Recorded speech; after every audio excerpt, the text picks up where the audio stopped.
একই সাথে খেলতো তারা, তিনজন শিশু, একই বংশে।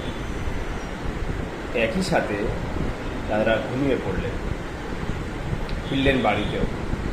বলছিলাম, মাইলস্টোন স্কুল অ্যান্ড কলেজের তৃতীয় ও চতুর্থ শ্রেণীতে পড়া ঢাকার উত্তরার তিনজন শিশু, আরিয়ান, বাপ্পি ও হুমায়ের কথা। ভিন্ন ক্লাসে পড়লেও তারা একই সাথে বেড়ে ওঠেন, একই সাথে খেলা করেন। ফিরলেন বাসাতেও, কিন্তু এবারে ফিরবার হল হাসি মুখগুলো নিথর ধীরে পৌঁছেছে স্বজনের কাছে।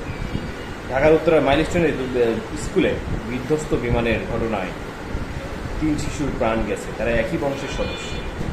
দিয়াবাড়ির তারারটেক মসজিদ সংলগ্ন এলাকায় বেড়ে ওঠে তাদের। মঙ্গলবার একই এলাকায় সরজমিনী পরিদর্শনে মিলল শোকের মাহল। বহুদিন আগে আঙিনায় একসাথে খেলাধুলা করতেন এই শিশুরা সেখানে আজ পাশাপাশি কবরে সাইডে। চোখের জল পরিণত কনিষ্ঠ 3 সদস্যের বিদায় জানাচ্ছেন সরজমিনী।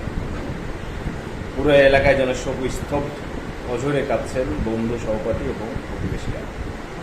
এর থেকে হৃদয় বিদারক আর কিছু হতে পারে বলে আমি মনে করি না। এর থেকে কষ্টদায়ক আর কিছু হতে পারে বলে আমি মনে করি না।